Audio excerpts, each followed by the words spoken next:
This call is All right. now being. All right. For the audience that does not know you, feel free to introduce yourself. My name is Antwan Rarcus. I'm from Denver, Colorado, U.S. Air Force veteran, IFBB pro bodybuilder, and husband and fitness professional coach. So, tell me a little bit more about that journey between, the military and, then being a bodybuilder, because that's very interesting.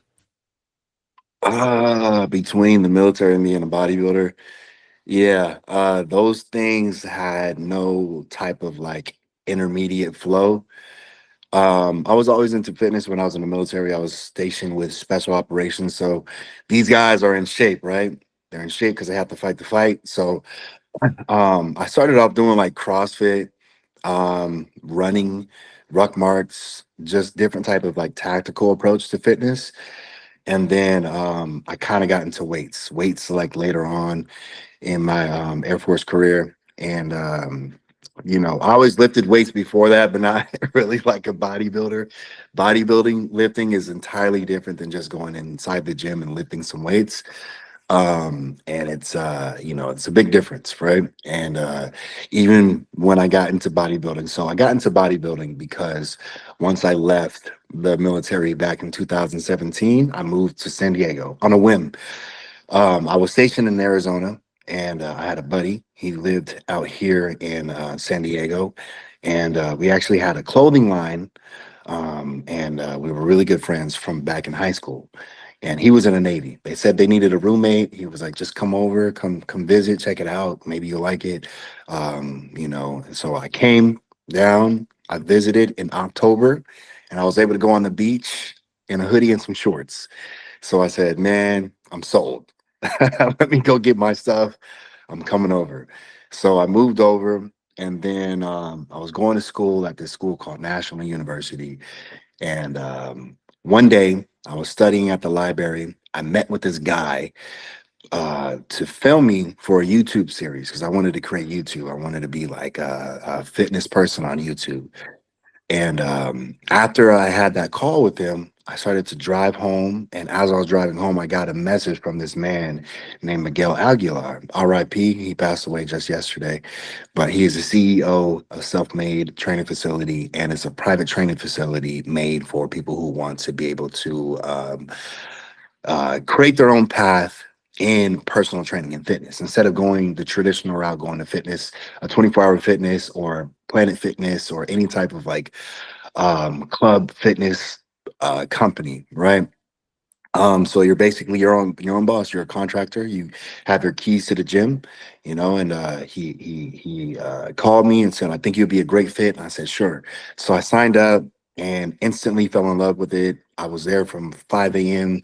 to probably 7 p.m. Right, all day long. I'm just there with clients and helping other people out, learning how to be a personal trainer, learning how to be a business person as well. And through the whole thing, I met this individual named Brian Martinez. And Brian was like, "Hey, dude, you have a cool physique. I think you would do great in bodybuilding." And I was like, "Bodybuilding? Like, I don't really know too much about bodybuilding." He's like, "Well, you know, this is what it is, and I'll coach you for free. Like, I think you have great potential." So I said, "Well, free is my middle name. So, I'll do free." And from there, he just basically told me that it would help me with my YouTube venture. So I said, "Well, okay, that makes perfect sense. And let's do it." Right. And I'm in San Diego, by the way. So like San Diego is like the mecca of bodybuilding. And, I'm kind of surrounded by it. So it's like it was easy for me to kind of adapt to it and absorb it and kind of take it in. But yeah, that was pretty much the journey between the Air Force and my bodybuilding journey. So, when it came, why did you join the military too? I mean, we can get into that as well. Why do that as your career? I mean, it's a very interesting jump Yeah, between, yeah. Air Force and pro bodybuilder at that. All of which require tremendous focus, physical effort. So what was your kind of like your younger years like? Did you play a lot of sports? Yeah, I did. I played a little bit of everything. I was football, basketball, track and field. I didn't play baseball or soccer, but I did play volleyball. I played volleyball my junior year. They needed to create a volleyball team for the school. So all the boys on the football team were like, let's do it. So, pretty much all the best athletes on the football team joined the volleyball team, and we literally placed second in the tournament. We practiced, we trained, we were all brand new, never played it before, and we placed second. So I would say that I was surrounded by a decent pool of athletes growing up. And then the reason why I joined the Air Force, man, was simply just because my grandpa was a retired Master Chief in the Army. My cousin was already in the Air Force, so he took like the early program where you can leave early senior year and join the military. So he was already gone. He was like my best friend at the time. Well, he still is. And my uncle, he was prior Air Force as well. So, I was like, man, I mean, this could be a path for me, but let me see if I can get some scholarships, right? So the only full ride scholarship that I got was a scholarship to an art institute in Denver, the Art Institute of Denver. And I didn't really want to go to school for art. The reason why I got the scholarship is because I had drew chalk and pastel painting of Barack Obama back in 2008, and it was put into the Martin Luther King Gallery. It was really good. It was in the Martin Luther King Gallery for about like a half a semester, and then from there I had sold that piece to my football coach for like $500. He wanted it from me. $500 to me at that point in time was like, hey man, like that's a lot of money. I should have sold it. It was a great piece, monumental piece. It was in the Martin Luther King Gallery. I should have kept it. But anyways, I got a scholarship because of that piece, and I didn't take it. I had got a partial scholarship to Penn State. I got offers to Adams State, CU Buffs, Pueblo State, but they were all partials, right? And then I would also have to walk on and be a red shirt, and who knows if I would have actually had gotten an opportunity to play. It's kind of finicky. So, I don't come from a family of money, and I didn't really know too much about financial aid at the time. So I said, hey, the military would pay for my school. Let me just join the military. It's simple. I can still possibly maybe try out for football and play for the U.S. Air Force Academy. So I took that route, and that's pretty much the reason why I joined the military. So what got you into content then? I mean, like I said earlier, I wanted to do the YouTube thing. I wanted to be a fitness professional, help people, coach people. That was really the reason why I got into content. I didn't really get into content for the reason that most people get into content. I feel like a lot of people get into content because of the money, but at the point of time, content wasn't really like a money maker. There wasn't really any type of monetization at that time. So for me, it was more of a better way to be able to reach people and help people. You ever get recognized? Do I get recognized in the Yeah. streets? Yeah. Yeah, I do for sure. There's a funny story about that actually. So one time we were walking down in San Diego, Gaslamp Quarter. It's a downtown section of San Diego, and a buddy of mine was visiting from New Jersey, and I've known this dude since the Air Force, so we've known each other for years. So he knows like the old me before I became, Antwan Rarcus, and before, I had 125,000 followers on Instagram, right? And we were walking down the street, and these girls come up to me and was like, "Hey, you're Antwan Rarcus, right?" And I was just like, "Yeah." It's like, "Can we take a picture? I follow you on Instagram." I said, "Sure." So we take a photo, snap the pic, and once we walk away, my boy was like, "Bro, did you just set that up? Like, what's that?" He thought I set it up. Like I told them to come over and say something. But I was like, nah. But yeah, there's been several times where I've been like in another country that people have recognized me. I've been in another city, across the nation. Yeah, so it's definitely been times that people have recognized me. I still feel like I'm nobody. I'm just human. I'm a man. That's just trying to like make a difference in the world. So to me, it's 125,000 people is incredible. I'm humbled. I'm thankful, but I definitely feel like I got a long ways to go, and I still feel like I'm at the bottom of the totem pole. But I guess that's just the competitor in me that wants to be better and do better.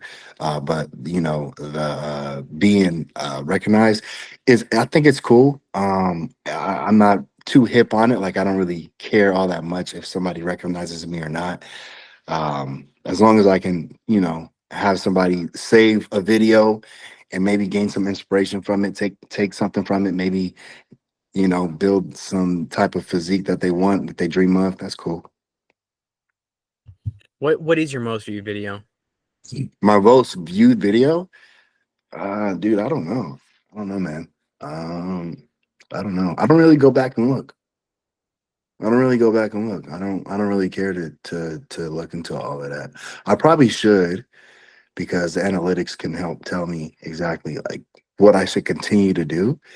But I kind of do whatever I want to do, Like if I feel like this is something that needs to be said or something I need to kind of put out there, I'll create it and I'll post it. But I don't really know.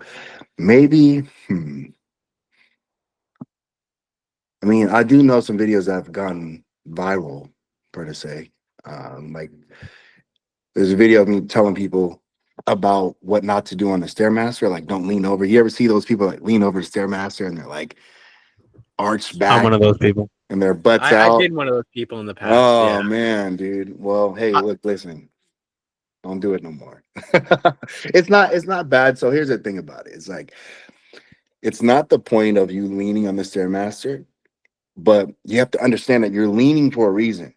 Because you're tired, right? Your body is resting. Your body's trying to rest. So you're leaning because you're tired. But the point of you being on the Stairmaster is to exercise, right? It's to do cardiovascular exercise. So if you're going to do it, just do it. Because if you do it and stand up, you would actually probably have to do less and expend more energy at a less time than if you bend over and rest, then you'll have to do more time, right? So it's like less time on the stairmaster standing up, or more time leaning over. I'd take less time, right? So well, I mean, agreed. Yeah, it's definitely not a good habit, but it's something I think everybody naturally would do, where it's like, oh, this sucks, and then you start leaning. yeah, Like after like you run, everybody wants to like, lean forward, yeah. I right? always have people come up to me and go, "Hey, man, every time that I'm leaning on the stairmaster, I always think about you," and I go, Well, now I'm I'm gonna like, think about you. I'm like, perfect, bro, because that's literally why I created the video.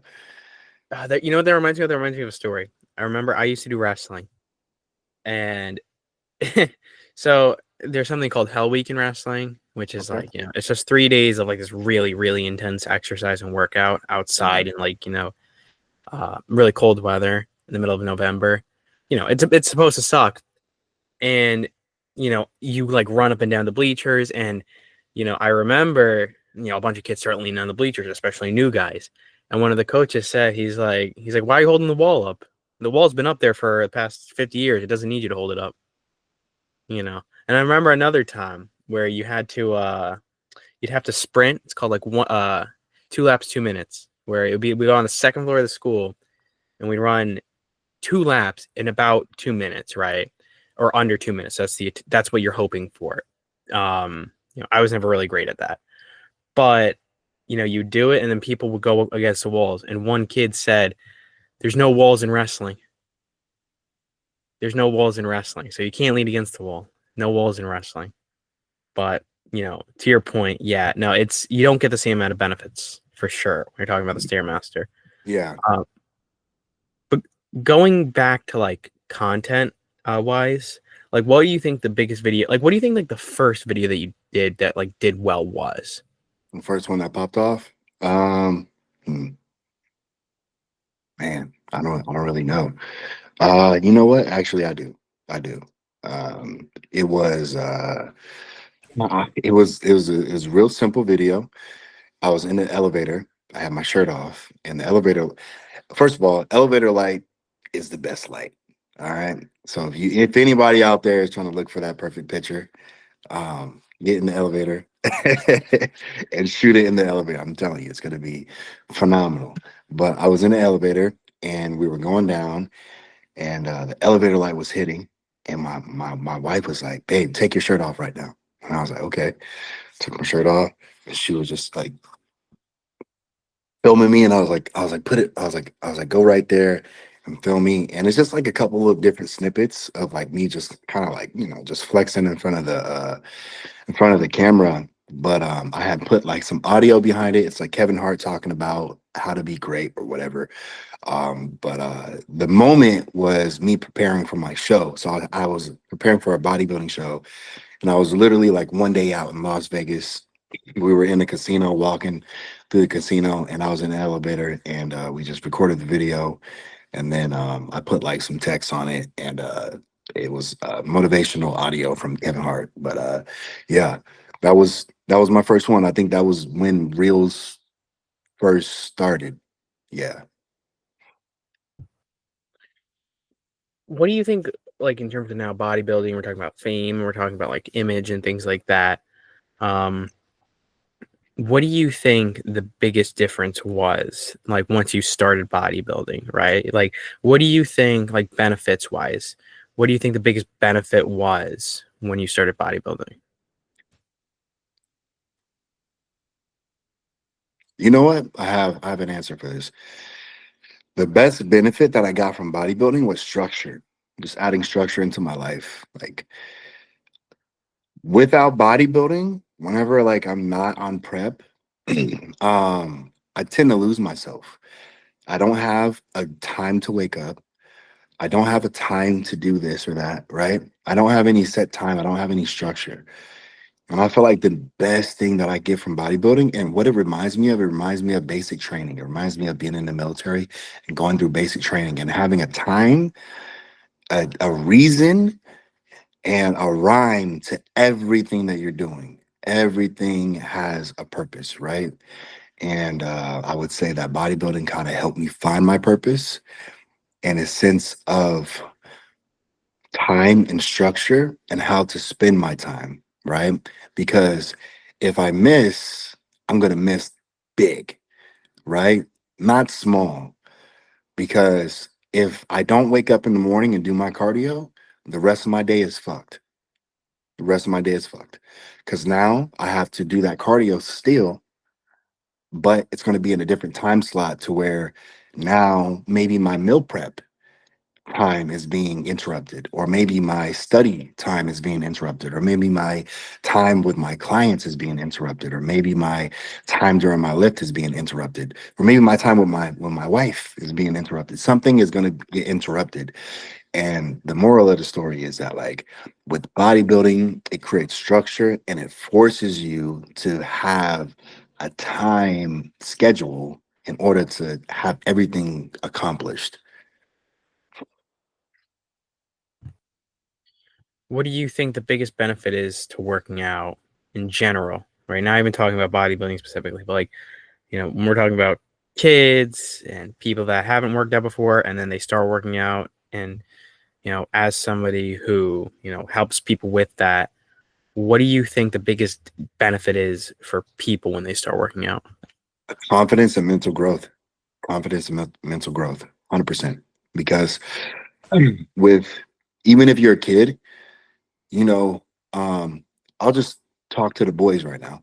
Even if you're a kid and you're a boy, um, your personal confidence relies in your physical abilities as a man, right?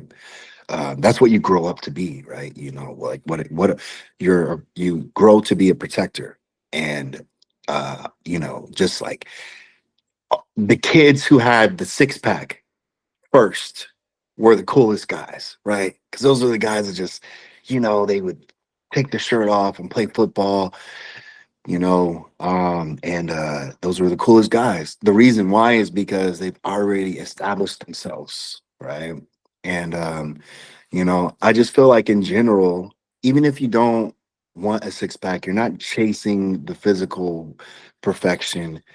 Just being able to know that you can push yourself and you can win is a daily win that can boost your endorphins and get you on a high so that way you can knock everything else down. Because if you don't have confidence in yourself internally, externally, nothing is going to get accomplished, right? Everything is going to be mediocre because what resides inside of you is so mediocre that it radiates out and you just have that cause and effect on everything else. So, I say before you start to chase success externally, whether if it be a job, a relationship, financial freedom, you're trying to drive a Lambo, establish your internal dominance first. Dominate yourself internally, have that intrinsic motivation, meaning internal motivation, and have a sense of integrity. People lack integrity like no other. They say that they want to do X, Y, and Z, and they never do it, right? They never make that promise to themselves. But for some odd reason, we show up for a Fortune 500 company and we go to work from 8 to 5, right? We're there at 8 and we leave at 5. We're there on the dot and we leave on the dot and we show up for them, but we don't show up for ourselves. So I feel like with bodybuilding or just working out in general, if you show up for yourself, you can then show up for everybody else. So what do you think that the biggest the biggest mistake that a lot of people make when they start working out, especially like new guys? Uh, Doing too much. Do, Doing too much, man. People burn this. They burn themselves out. They do too much. They, you know, I can think of somebody right now. I have a friend. He used to be an Army Ranger, and he's used to intensity. But he's out of shape. Today, he's out of shape. Right? He's a father of three. He's a real estate agent and he's out of shape, right? And whenever he tries to get back into shape, he always goes extremely hard and he burns out immediately. And then he stops, reverts, and then it's a bad cycle, right? He'll try to like do like 50 miles in a week, 50-mile ruck march in a week, or 500 push-ups in a day, or something that's just kind of crazy. So I feel like a lot of people, when they start their journeys, they do too much. And it's like, pump the brakes, calm down, just do 20 minutes of exercise. Don't even title it. Don't say weight training. Don't say cardio. Just exercise for 20 minutes. 20 minutes a day. Control your food. Just have a set items that you're going to eat and have a container that you're going to eat it in. Don't eat it on a plate. Eat it in a container because you can only fit so much food in a container. As long as you fit the food in a container, you can eat it. And then from there, now you can start maybe weighing your food. You can start maybe being a little bit more selective with your food. And then you can start picking and choosing a split, right? What body parts you're going to work out and what exercises that you're going to do. But before then, you don't really know how to do exercises. You don't really know how to uh, track your food. But I say first, just kind of get used to it. It's kind of like before you hop into the pool, right? You touch the water. You see how cold the water is. You're like, ah, okay, that's cold. But I got the feel. Now I'm gonna dive in, right? So you just jump in the pool, boom. Now you're acclimating to the water, and now you're good to go. You're chilling in the pool for like an hour, right? So I would say like the biggest mistake that people make is just doing too much. So, what do you think? What okay, actually, I'll ask this question instead. What advice would you give to 18-year-olds, like, young people? What advice would you give to someone kind of in my age range? Because I'm 18, I just turned 18. So what Mhm. advice would you give somebody that's like 16, 17, 18, maybe even early 20s?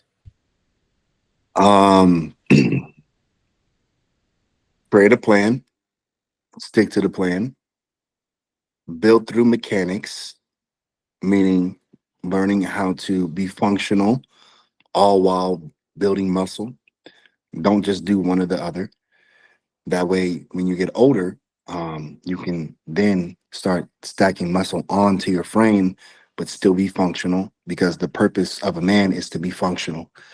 So, if you can't bend over and pick up something in a functional manner, you're kind of useless, right? So, I would say be functional, build through mechanics, um, be attentive with how you move before you even get inside the gym, right?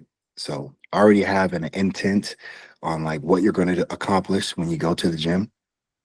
And one of the biggest things that I can definitely point out, honestly, don't take steroids. Do not take steroids. And the reason why I say do not take steroids is because you're young. Your testosterone levels haven't even established yet.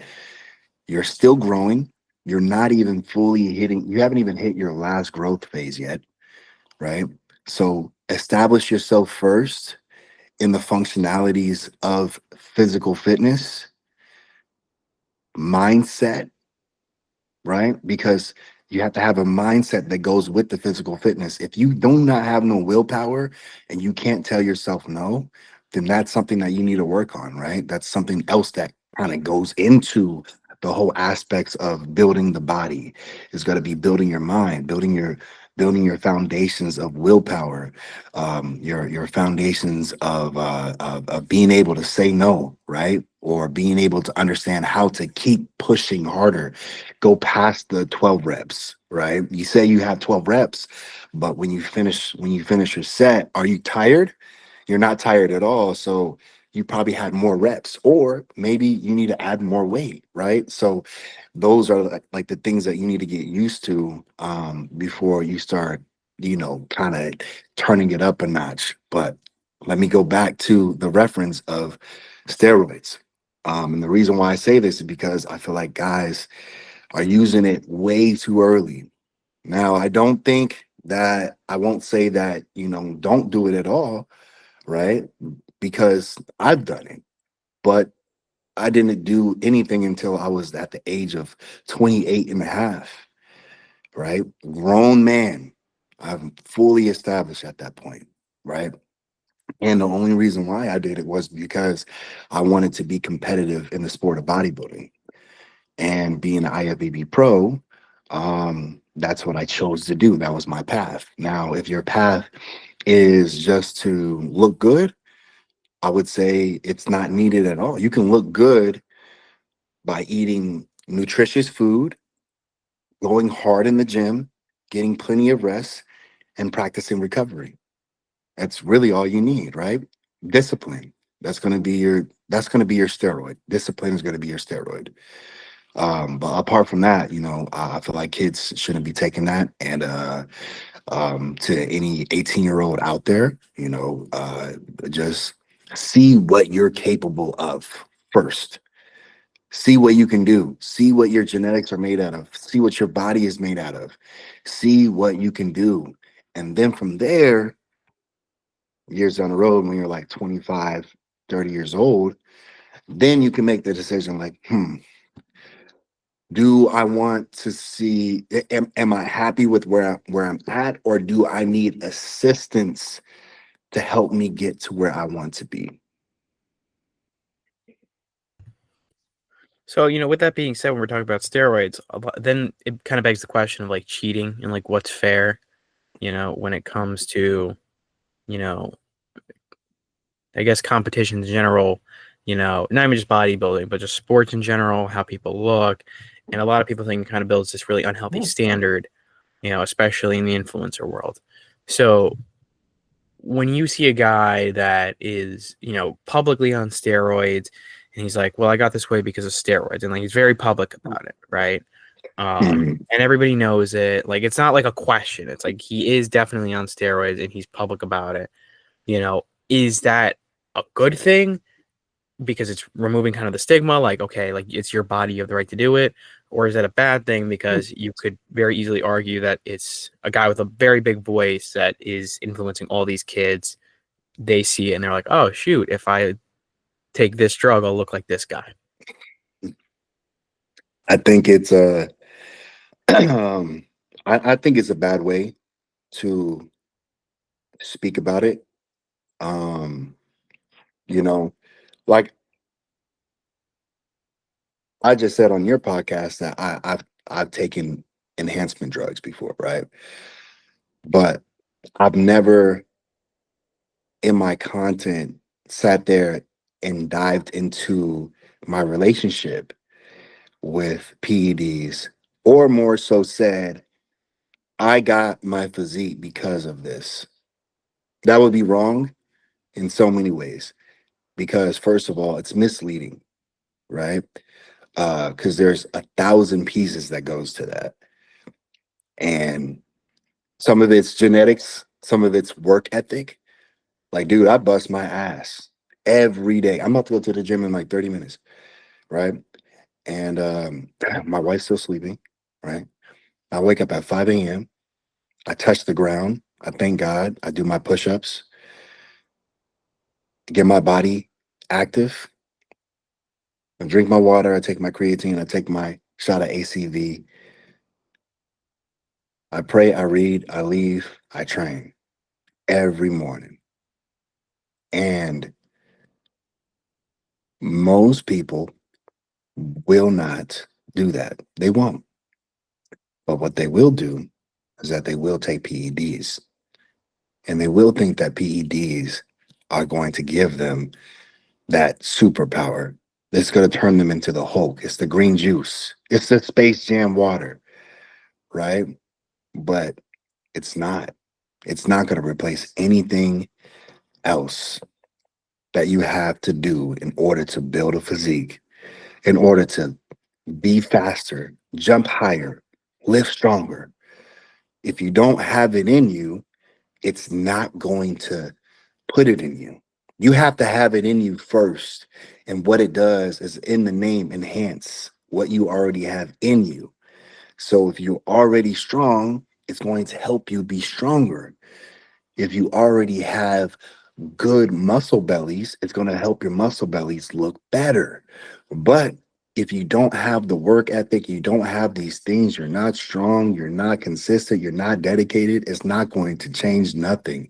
And I feel like when content creators say shit like that, they are doing people a disservice. People say that you're doing a disservice when you don't say anything, but it's 1,000 times better than when you do say something. Because when you do say something, now you have young kids saying, this is what I need to do. This is what I need to do, right? And it's not cheating and it's not a disservice to people if you don't say it, because guess what? It's your business, right? It's your business. And like I said, nothing's replacing the work. Nothing's replacing the work. And you're not cheating because guess what? Building your body is building your body. You're not building other people's bodies, unless you're a coach, I guess. Then you're helping people build their bodies. But other than that, you're not building nothing else but your body. So technically it's not cheating, especially if you're in an organization where everybody is able, then you're not cheating. Now, if you go into a natural league and you're taking, then you're cheating for sure. Facts. If you go into the MLB and you're not supposed to take it, then you're cheating, yes. But if you're a person that's just creating their body and they're trying to perfect the human body and they want to take enhancers in order to get them to perfect it, it's almost like a living science project. If you think about it, right? That's what these people are doing. They're living science projects because this is my take on it. is that with steroids, it's like when you take them, it's not letting off the gas, right? Because you're taking it. It's actually, you have to push the gas a lot harder because, in my mind, it's like you're putting toxins inside of your body so you can be at peak physical fitness. So that means that everything that you do is this much more detailed. Everything that you do is this much more granular. Everything that you do is this much more complicated.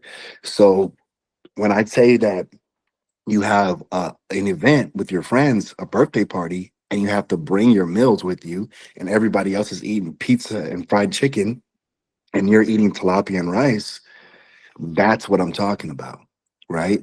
When you have a thing full of salt and you're weighing your salt on an airplane ride and you're eating cold tilapia and rice, that's what I'm talking about. When you have to wake up at 5 a.m. in the morning time and you went to sleep at 1 because you had clients and business and other things to take care of, but you have to do 40 minutes of cardio on the Stairmaster and you're depleted, that's what I'm talking about, right? When you have to go train again after that session, after you've completed a full work day, those are the things that I'm talking about. So, to your question, I'm kind of long-winded on this one, but to your question, bro, I think it's wrong.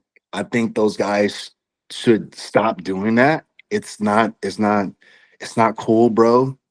It's not cool that you're sitting there like gallivanting about it. And you're like, yeah, bro, like, like if I just do this and this is gonna happen, and dude, the craziest games, bro. Like, bro, it's lame. Like, stop doing it. All right. Before we end up the show, do you have anything you want to say? Any final words to the audience? I just said a lot, but I mean, honestly, man, thank you for having me on your show, George. It was a pleasure talking to you, bro. I hope that you took something from this conversation. You being 18 years old, kudos to you for opening up this channel and letting other young men like you kind of like get a look and feel on the inside of like these creators and these guys that these kids want to be like. And hopefully that you got some like stellar dudes or and girls on your show. If you ever need any references or referrals, let me know. Give me a holler. But I would say my last piece that I would like to leave is 2025 is right around the corner. If you want it, you can get it. And if you fall down, fall on your back, because if you can look up, you can get up. That's a great place to end off. All right. I'm going to stop the recording in 3, 2, oh, I got a reminder. 1.